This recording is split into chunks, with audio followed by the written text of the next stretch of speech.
So who is Ken Hosmer? And how did you come to get to Cheap Joe's? Well, I guess Joe Miller found me somewhere, probably on the internet, Okay. and invited me. Okay. I've been teaching workshops for 30 years now, and watercolor is my favorite, and actually that's what I'm more known for, so I teach lots of watercolor workshops, and then I also do a few oil workshops, and on my own I also paint in other media, especially like right now I'm doing acrylics on large canvases. So I do a lot of different things actually. I design stained glass windows. Really? You know, so. So how would you describe your technique if I were just coming to you and saying, you know, tell me a little bit more, get me interested in your workshop here. Well, my main thing is color. Okay. And I mean, that's my personal passion, is color. And so in the workshops, I share color ideas each day, you know, and they're not the textbook type color things. It's practical applications of color. And actually everything in my workshops are pretty much that way. It's evolved over years of teaching. And when you teach, you're always trying to find a better way to get the idea across. Right. And so it evolves. So what do I need to know about color? I mean, what is, you got red and blue and green and cyan, magenta.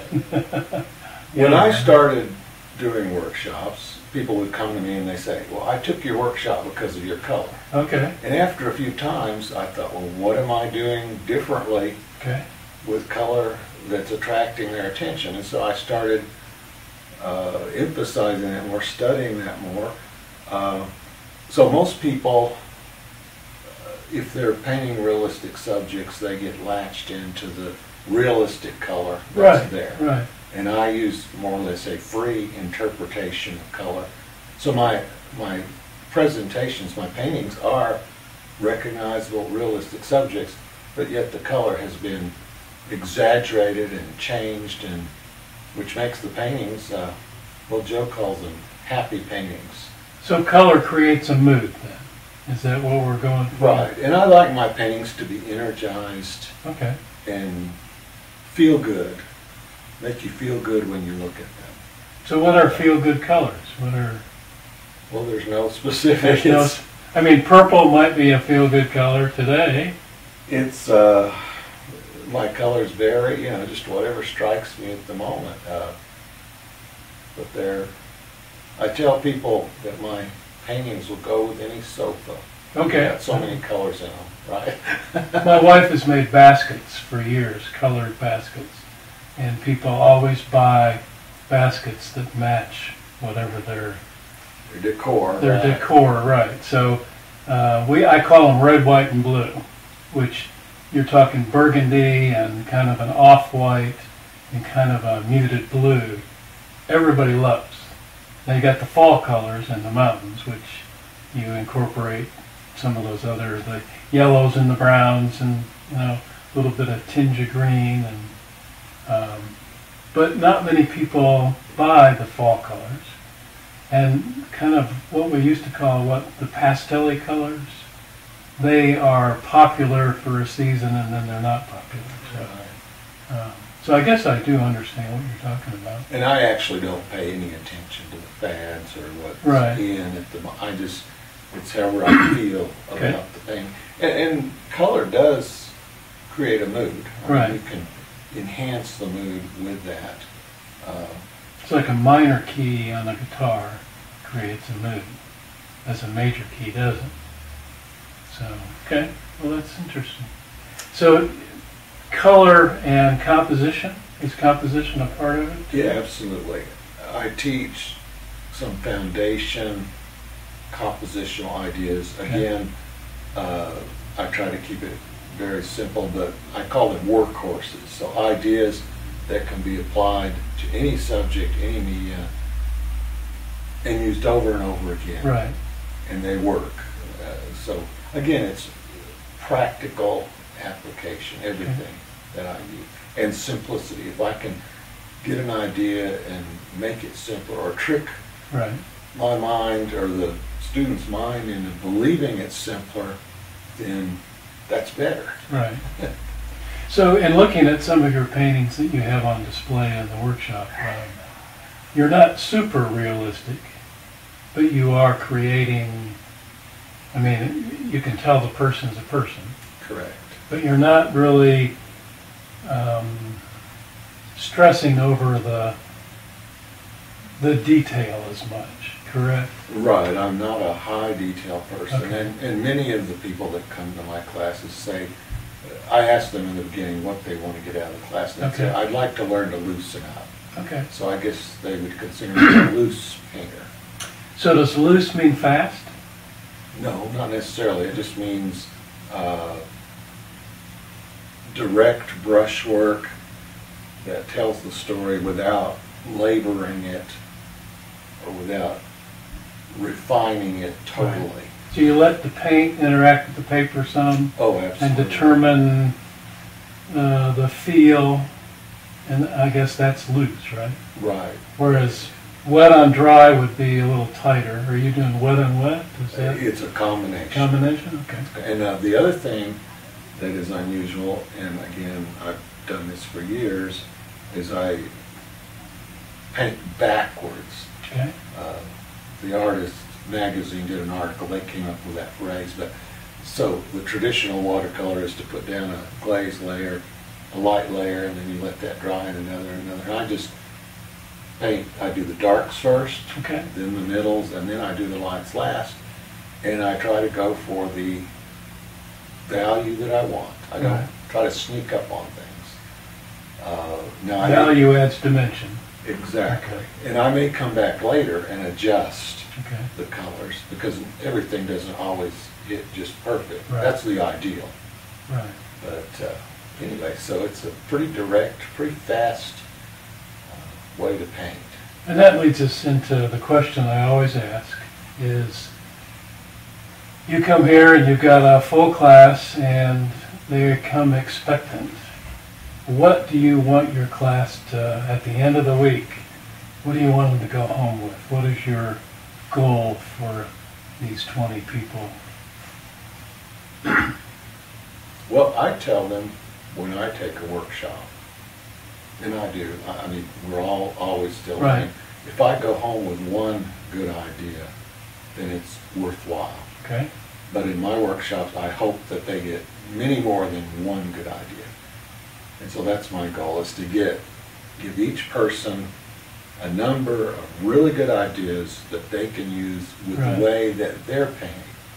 So I'm not trying to get anyone to paint like me, I'm trying to give them ideas they can use with the way they paint.